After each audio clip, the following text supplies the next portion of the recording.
नमस्कार मित्रांनो, मी आहे हर्षद आणि आज आपण निघालो आहोत एक अतिशय सुंदर ऐतिहासिक आणि आध्यात्मिक अशा सातारा जिल्ह्यातील सज्जनगड पाहण्यासाठी. आपली ट्रिप सुरू होते दादर रेल्वे स्टेशनवरून. सकाळी 9 वाजता दादरहून कोयना एक्सप्रेस सुटते आणि साधारण 4:30च्या सुमारास सातारा रेल्वे स्टेशनला पोहोचते. सातारा रेल्वे स्टेशनवर उतरल्यावर एस टी स्टँडला जायला ₹50 प्रमाणे शेअर ऑटो मिळतो. पण जर तुम्ही थोडंसं चालायला तयार असाल तर स्टेशनवरून 5 मिनिटं हायवेपर्यंत चालत गेलात, तिथून फक्त ₹20 मध्ये शेअर ऑटो मिळतो. बजेट ट्रिपसाठी हा खूपच बेस्ट ऑप्शन आहे. एस टी स्टँडवरून दर 2 तासांनी सज्जनगडासाठी बस उपलब्ध आहे. बसचं पूर्ण टाईम टेबल मी तुम्हाला या व्हिडिओच्या शेवटी दाखवणार आहे. शेवटची एस टी साधारण संध्याकाळी 7 वाजता असते, पण 4:30 ते 5 दरम्यानची जर बस मिळाली तर ते फारच उत्तम, कारण सज्जनगडाचे दरवाजे रात्री 9 वाजता बंद होतात. सज्जनगडाच्या पहिल्या टप्प्यापर्यंत आपण स्वतःच्या वाहनाने किंवा एस टीने सहज पोहोचू शकतो. इथूनच समोर किल्ल्याचा भव्य कडा आणि वर जाणारी दगडी पायऱ्यांची वाट स्पष्टपणे दिसते.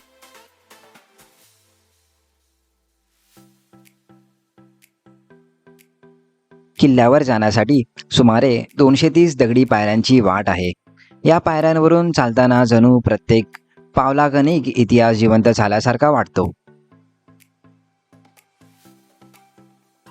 याच वाटेवर समर्थ रामदास स्वामींनी स्थापलेल्या मारुतीच्या मूर्ती आपल्याला मार्गदर्शन करत असल्यासारख्या भासतात.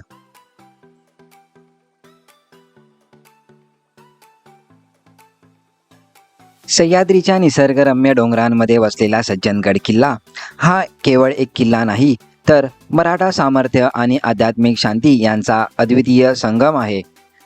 पूर्वी परळी किल्ला म्हणून ओळखला जाणारा हा गड नंतर सज्जनगड म्हणून प्रसिद्ध झाला. याच पवित्र भूमीवर समर्थ रामदास स्वामींनी आपला अंतिम निवास केला. छत्रपती शिवाजी महाराजांचे आध्यात्मिक गुरु असलेल्या समर्थ रामदास स्वामींनी इथे भक्ती आणि स्वराज्य यांचा सुंदर संगम घडवला. म्हणूनच सज्जनगड एक ऐतिहासिक किल्ला न राहता एक पवित्र तीर्थक्षेत्र बनला. किल्ल्याच्या मध्यभागी समर्थ रामदास स्वामींची समाधी आहे. हे स्थान भक्तांसाठी अत्यंत पवित्र असून आजही अनेक भाविक दर्शन आणि आध्यात्मिक शांतीसाठी येथे येतात. समर्थ रामदास स्वामींच्या भक्तीमुळे येथे प्रभू श्रीरामांचे मंदिर उभारले गेले आहे. या मंदिराचा परिसर शांत, पवित्र आणि भक्तिरसात न्हायलेला आहे. सज्जनगडावर आजही जुने बुरुज आणि मजबूत तटबंदी दिसून येते, जे या किल्ल्याच्या संरक्षणात्मक महत्त्वाची साक्ष देतात. तसेच येथे असलेल्या जुन्या पाण्याच्या टाक्या त्या काळातील उत्कृष्ट जलव्यवस्थापनाचे उत्तम उदाहरण आहे.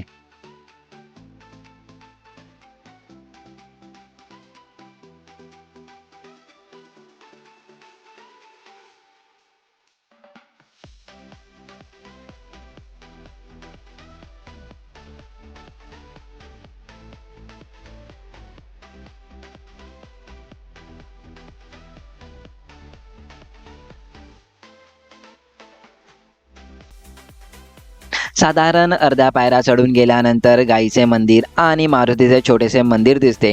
याच ठिकाणी परळी गावातून येणारी वाट मुख्य वाटेला येऊन मिळते. कड्यावरून पडून मृत्यू पावलेल्या गायीच्या स्मरणार्थ सन 1922 मध्ये या मंदिराची उभारणी करण्यात आली. या मंदिरात सवत्स धेनूची सुंदर मूर्ती आहे. या मंदिराच्या पुढे मुख्य वाटेपासून उजवीकडे जाणारी एक लहानशी पायवाट आपल्याला रामगडीकडे येऊन जाते. हीच ती जागा जिथे समर्थ रामदास स्वामी साधना करत असत.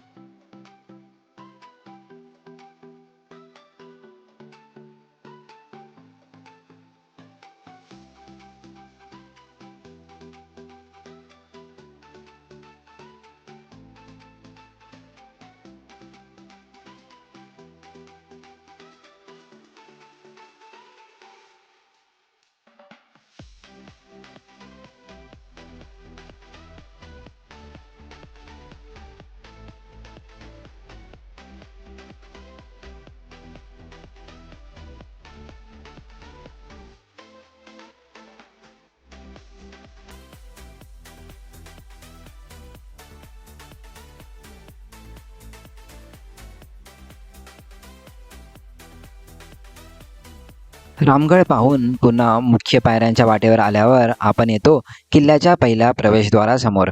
या दरवाजाला छत्रपती शिवाजी महाराज महाद्वार असे नाव देण्यात आले आहे. डावीकडे कातळ आणि उजवीकडे बुरुज अशी भक्कम रचना या दरवाजाचे संरक्षणात्मक महत्त्व.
श्री समर्थ प्रवेशद्वारापासून थोडं वर गेल्यावरती आपल्याला लोकमान्य टिळक प्रवेशद्वार लागतं.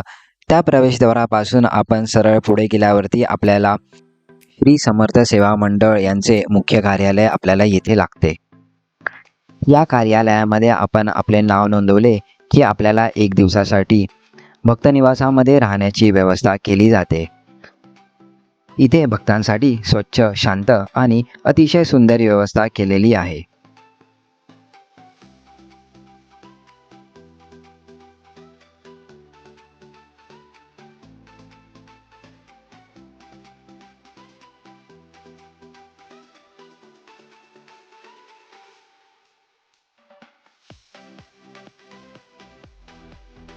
निवासामध्ये सकाळी 6 वाजता चहा मिळतो.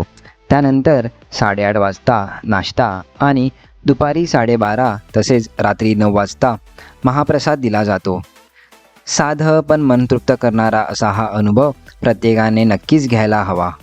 तर मित्रांनो, या ब्लॉगमध्ये आपण सज्जनगडावर कसं जायचं आणि तिथे राहण्याची सोय कशी आहे याबद्दल थोडक्यात जाणून घेतलं. आता पुढच्या ब्लॉगमध्ये आपण सज्जनगडावर कोणकोणती ठिकाणे आहेत ती पाहूया.